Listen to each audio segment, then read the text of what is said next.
ಸತ್ಯಣ್ಣ ಒಂದ್ ನಿಮಿಷ. ಹಾಗಾದ್ರೆ ಅದ್ ನಮ್ ಸಾಹೇಬ್ರ ಫೋನ್ ಅಲ್ವಾ? ಅದೇಗ ಅವನ್ ಫೋನ್ ಆಗುತ್ತೆ?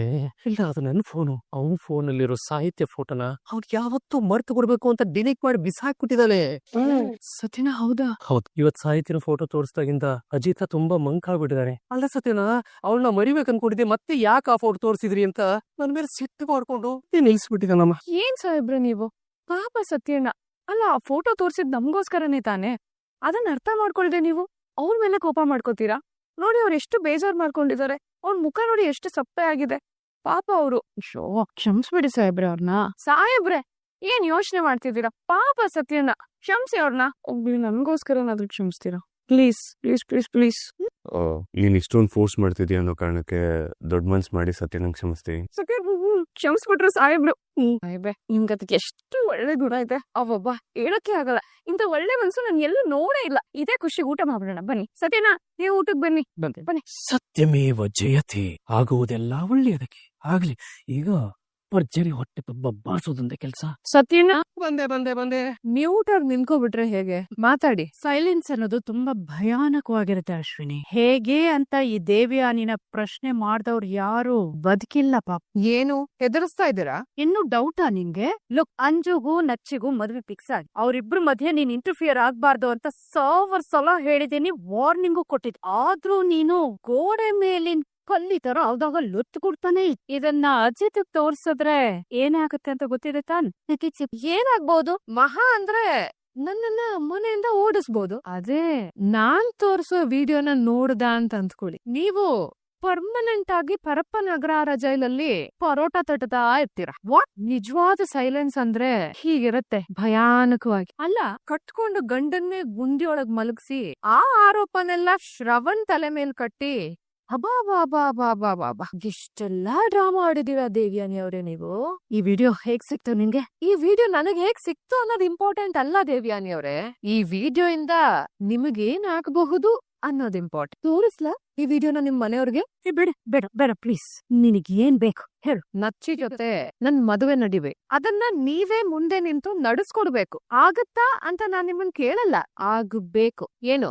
ಮಾಡ್ತೇನೆ. ನಿಮ್ಮಿಂದ ಮನೆಗ್ ಹೋದ ತಕ್ಷಣ ಅಂಜನ ಹೇಗಾದ್ರೂ ಕನ್ವಿನ್ಸ್ ಮಾಡಿ ನಚ್ಚಿ ಜೊತೆ ನಿನ್ ಮದ್ವೆ ಮಾಡಿಸ್ಬೇಡ ಪ್ಲೀಸ್. ಅಲ್ಲಿವರೆಗೂ ಸ್ವಲ್ಪ ಸಮಾಧಾನವಾಗಿರೋ. ಈ ವಿಡಿಯೋ ಮಾತ್ರ ದಯವಿಟ್ಟು ಯಾರಿಗೂ ತೋರಿಸ್ಬೇಡ.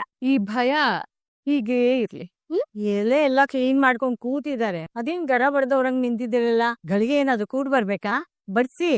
ಸಂಗೀತ ಅತ್ತೆ, ಬಾ ಊಟ ಕೂತ್ಕೋ. ನಾನ ಅತ್ತೆ? ಕಿವುಡಿ ಏನೇ ನೀನು? ನಿನ್ಗೆ ಹೇಳ್ತಾ ಇರೋದು. ಬಾ ಕೂತ್ಕೋ. ಸರ್ವಾಗಿಲ್ಲ ಅತ್ತೆ, ನಾನ್ ಆಮೇಲೆ ಊಟ ಮಾಡ್ತೀನಿ. ಅಲ್ಲಿಗೆ ಈ ನಿಂಗ ಒಂದ್ ಮಾತಿಗೆ ಬೆಲೆ ಇಲ್ಲ ಅನ್ನು. ಅಯ್ಯೋ ಹಾಗಲ್ಲ ಅತ್ತೆ. ಸರಿ, ನಾನ್ ಊಟ ಕೂತ್ಕೋತೀನಿ. ಅಲ್ಲಿ ಹೆಂಗ್ ಕೂತ್ಕೋತೀಯ ನಿಂತಲೆ? ಇಲ್ಲಿ ಬಂದ್ ಕೂತ್ಕೋ. ನಿನ್ಗೆ ಹೇಳ್ತಾ ಇರೋದು. ಅತ್ತೆ ಏನ್ ನೋಡ್ತಿದ್ರ? ಬನ್ನಿ ಬನ್ನಿ ಬನ್ನಿ ಬನ್ನಿ ಬನ್ನಿ. ಏನ್ದೆ ನೋಡ್ತಾ ಇದ್ದೀರಾ? ನನ್ ಸೊಸೆಗ್ ಬಡ್ಸಿ. ಹಾಕಿ ಅಷ್ಟೇ ತಿನ್ನೋದವಳು. ಊಟ ಬಡ್ಸಕ್ಕೋ ಬರಲ್ಲ. ಏನ್ ಮುಖ ನೋಡ್ತಾ ಇದೀಯಾ?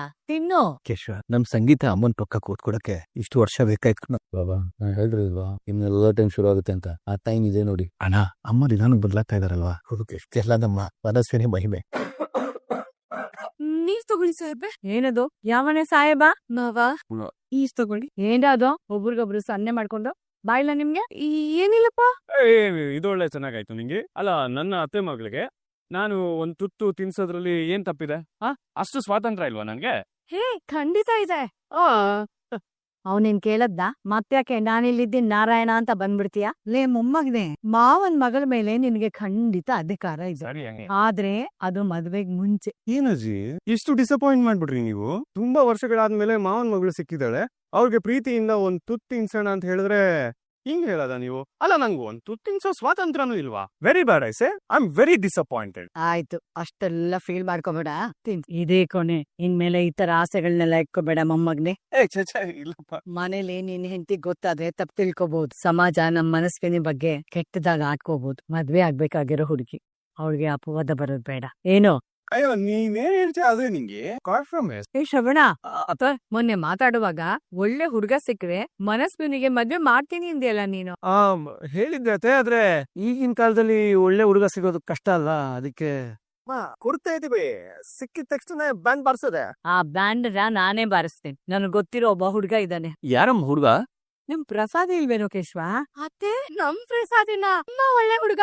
ಮನಸ್ವಿನಿ ಭೂತ್ ಕನ್ನಡಿ ಹಾಕೊಂಡ್ ಹುಡುಗಿದ್ರು ಅಂತ ಹುಡುಗ ಸಿಗೋದಿಲ್ಲ. ಗುಣವಂತ, ರೂಪವಂತ, ಬುದ್ಧಿವಂತ, ಒಟ್ನಲ್ಲಿ ನಮ್ ಮನಸ್ವಿನಿಗೆ ಹೇಳ್ ಮಾಡಿದಂತ ಹುಡುಗ. ಯಾರದು ಪ್ರಸಾದಿ? ನಮ್ ಪಕ್ಕದ ಮನೆ ಹುಡುಗ ಅಜಿತ, ಕೇಶವಣ್ಣನ್ ಮಗ ವೆಂಕಿ ಇಲ್ವಾ, ಅವನ್ ಜೊತೆ ಸಿಟಿಲಿ ಓದ್ತಾ ಇದ್ದಾನೆ. ಸ್ಥಿರವಂತ, ಅದು ಅಲ್ದೆ ಚಿಕ್ಕ ವಯಸ್ಸಿಂದ ನಿಮ್ ಅಜ್ಜಿ ಮಡ್ಲಲ್ಲೇ ಬೆಳ್ದಿರೋದು. ಹೌದೇ ಕಣೋ, ನಿಂತರ ಅವನು ನನ್ ಮೊಮ್ಮಗನೆ. ಎಲ್ಲ ಸರಿ ಹೋಯ್ತು ಅಂದ್ರೆ ಅವನ್ನ ಕರೆಸ್ತೀನಿ. ಎಲ್ಲರೂ ಒಪ್ಕೊಂಡ್ರೆ ವಾಲ್ಗ ಓದಿಸ್ಬಿಡ್ರಣ. ಲೇ ಅಜಿತ, ಅವ್ನ್ ಯಾವನೋ ಪ್ರಸಾದಿ ಅಂತ ಬರ್ತಿದ್ದಾನಲ್ಲ, ಅವನಿಂದ ತಪ್ಪಿಸ್ಕೊಳಕ್ಕೆ ಏನಾದ್ರು ಐಡಿಯಾ ಬಂತನ? ಮಾಮೈದ ನಿನಗೆ? ಲೇ ಸತ್ಯ, ನಿನಗೇನಾದ್ರು? ಸಂಗೀತ, ನಿನ್ಗೇನಾದ್ರು ಬಂತೇನಮ್ಮ? ಸುಮ್ನಿರ್ರಿ, ಅತ್ತೆ ಒಂದ್ಸಲ ಫಿಕ್ಸ್ ಆದ್ರೆ ಮುಗೀತು. ಆ ಪ್ರಸಾದಿಯಿಂದ ತಪ್ಪಿಸ್ಕೊಳ್ಳೋದಕ್ಕೆ ಸಾಧ್ಯನೇ ಇಲ್ಲ. ಹೀಗ್ ಮಾಡಿದ್ರೆ ಹೇಗೆ? ಹೇಗೆ ಸಂಗೀತ? ಏನಿಲ್ಲ, ಸಿಂಪಲ್ಲು. ಅತ್ತೆ ಮುಂದೆ ಹೋಗಿ ಇವಳು ಮನಸ್ವಿನಿ ಅಲ್ಲ, ನನ್ ಸೊಸೆ ಭೂಮಿ, ನನ್ ಮಗ ಅಜಿತನ್ ಹೆಂಡತಿ ಅಂತ ಅವ್ರ ಮುಂದೆ ಎಲ್ಲಾ ಸತ್ಯನ ಒಪ್ಕೊಂಬಿಡಣ. ಹಾಗೇನಾದ್ರೂ ಮಾಡಿದ್ರೆ ಅಷ್ಟೇ, ನಮ್ ಕತೆ ಎಲ್ಲ ಮುಗ್ದೋಯ್ತು. ಅಜ್ಜಿ ನಮ್ಮನ್ನೆಲ್ಲ ಪ್ಯಾಕ್ ಮಾಡಿ ಕೆರೆ ಒಳಗೆ ಎಸ್ದು ಬಿಡ್ತಾರೆ ಅಷ್ಟೇ. ಹೋ, ಸೊ ಇದಕ್ಕಿಂತ ಬೇರೆ ಐಡಿಯಾ ಏನಾದ್ರು ಇದೆಯಾ ನಿನ್ನ ಹತ್ರ? ಬಾಂಡ್ಲಿಯಿಂದ ಬೆಂಕಿ ಬಿದ್ರಂತೆ ಅನ್ನೋ ತರ ಕತೆ ಆಯ್ತು ನಮ್ದು. ಅಜಿತ, ಏನಾದ್ರು ಐಡಿಯಾ ಇದ್ರೆ ನೀನೇ ಹೇಳಪ್ಪ. ಮಾವ, ನನ್ಗೆ ತಲೆ ಕೆಟ್ಟೋಗಿದೆ ಮಾವ. ನನ್ಗೇನು ಐಡಿಯಾ ಬರ್ತಿಲ್ಲ. ಅಮ್ಮ ಹೇಳ್ದಾಗೆ ಮಾಡೋಣ ಅಂತ ಏನಾರು ಅನ್ಕೊಂಡ್ರೆ, ಅಜ್ಜಿ ಇಷ್ಟು ದಿನ ನನ್ನ ನಾಟಕ ಮಾಡಿ ನಮ್ಸುದ್ರ ಅಂತ ಸಿಟ್ ಮಾಡ್ಕೊಂಡ್ಬಿಟ್ರೆ? ಬರೀ ಸೆಟ್ ಮಾಡ್ಕೊಳ್ಳೋದ್ ಅಷ್ಟೇ ಅಲ್ಲ ಮನ್ಮತ, ಈ ಜನ್ಮದಲ್ಲಿ ನಿನ್ ಯಾರನ್ನು ನಂಬಲ್ಲ ಅಜ್ಜಿ. ಹೌದು ಮೈರಿ, ಈಗ ತಾನೇ ಅಮ್ಮ ಬದ್ಲಾಗ್ತಿದ್ರೆ. ನಮ್ ಬಗ್ಗೆ ಎಲ್ಲೋ ಒಂದ್ ಕಡೆ ಸಾಫ್ಟ್ ಕಾರ್ನರ್ ಬೆಳೆಸ್ಕೊತಾ ಇದಾರೆ. ಹೌದು ರಾಮಣ್ಣ, ಇವತ್ತು ಸಂಗೀತನ ಪಕ್ಕದಲ್ಲಿ ಕೂರಿಸ್ಕೊಂಡು ಊಟ ಮಾಡ್ಸೋ ರೇಂಜ್ ಬದ್ಲಾಗ್ಬಿಟ್ಟಿದಾರಲ್ಲ. ಅಲ್ಲಿಗೆ ಸೊಸೆ ಮೇಲೆ ಅವರಿಗೆ ಪ್ರೀತಿ ಭರವಸೆ ಹುಟ್ಟಿದೆ ಅಂತ ತಾನೇ ಅರ್ಥ. ಅವ್ರ ಭರವಸೆಗೋಸ್ಕರ ನನ್ನ ಹೆಂಡತಿನ ನಾನು ಕಳ್ಕೊಳ್ಳೋದಕ್ಕಾಗದ.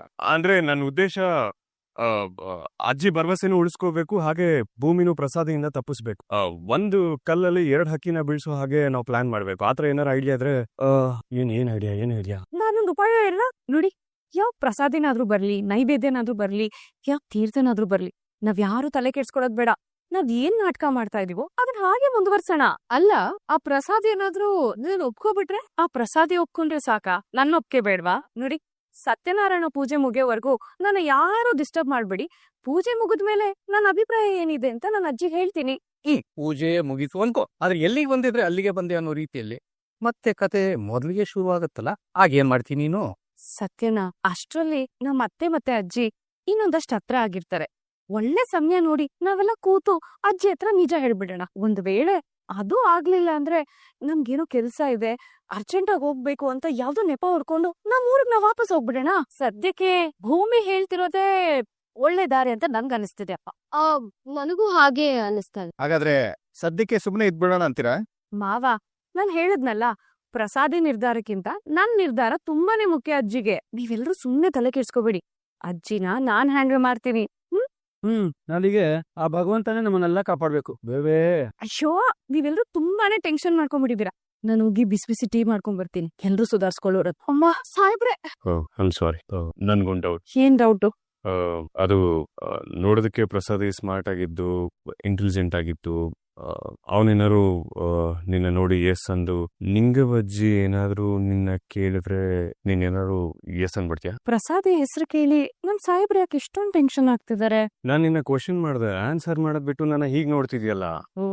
ಅದು ಮೊದ್ಲು ಪ್ರಸಾದಿ ಬರ್ಲಿ ಸಾಹೇಬ್ರೆ, ಅದಾದ್ಮೇಲೆ ನನ್ ಮದ್ವೆ ಬಗ್ಗೆ ಡಿಸೈಡ್ ಮಾಡ್ತೀನಿ. ಹಾಗಾದ್ರೆ ಇದಕ್ ವ್ಯಾಲ್ಯೂ ಇಲ್ವಾ? ಸಾಹೇಬ್ರೆ, ನಮ್ಮಿಬ್ರು ಒಪ್ಪಂದದ ಗಡುವು ಮುಗ್ದು 1 ವಾರ ಆಯ್ತು. ನೀವ್ ನೆನಪಿದ್ಯಾ? ನೀವ್ ಟ್ರಾನ್ಸ್ಫರ್ ಆಗಿ ಹೋಗ್ಬೇಕಾದ್ರೆ ನೀವ್ ನನ್ನ ಹತ್ರ ಭಾಷೆ ತಗೊಂಡಿದ್ರಿ, ನಾನ್ ಊರಿಂದ ಬರೋವರೆಗೂ ನೀನ್ ಮನೆಯವ್ರ ಜೊತೆ ಇರ್ಬೇಕು ಅಂತ. ನೀವ್ ಬಂದಾಯ್ತು ಅಂದ್ಮೇಲೆ ನಾನ್ ಹೋಗ್ಬೋದು ಅಂತ ಅಲ್ವಾ? ಹೋಗ್ಲಾದ್ರೂ ಬಾಯಿ ಬಿಡ್ತಾರ ನೋಡು, ಗುಮ್ಮಂತರ ಎಲ್ಲ ಒಳಗಡೆನೆ ಇಟ್ಕೊಂಡಿರ್ತಾರೆ. ಮಾಡ್ತೀನಿ ತಾಳಿ ನಿಮ್ಗೆ. ಸಾಹೇಬ್ರೆ, ನೀವೇ ಹೇಳಿದಿರಲ್ಲ, ನಮ್ಮಿಬ್ರು ಕಾಂಟ್ರಾಕ್ಟ್ ಮುಗಿದ್ಮೇಲೆ ನಿನ್ ದಾರಿ ನಿನ್ಗೆ, ನನ್ ದಾರಿ ನನಗೆ ಅಂತ. ಅಷ್ಟಕ್ಕೂ ನನ್ ಭವಿಷ್ಯದ ಬಗ್ಗೆ ನಾನು ಯೋಚನೆ ಮಾಡ್ಬೇಕಲ್ವಾ? ಸಾಹೇಬ್ರೆ, ನಿಂಗವಜ್ಜಿ ಆ ಪ್ರಸಾದಿ ಹುಡ್ಕಿದಾರಲ್ಲ, ಅವ್ರನ್ನ ನಾನ್ ಬೇಡ ಅನ್ನೋದಕ್ಕೆ ನೀವ್ ಒಂದೇ ಒಂದ್ ರೀಸನ್ ಹೇಳಿ ನೋಡೋಣ. ಒಂದಲ್ಲ, ನೋಡಿ, ನಂಗೆ ತುಂಬಾನೇ ಕೆಲ್ಸ ಇದೆ ಅಡ್ಗೆ ಮನೇಲಿ, ನಾನಿನ್ ಬರ್ತೀನಿ.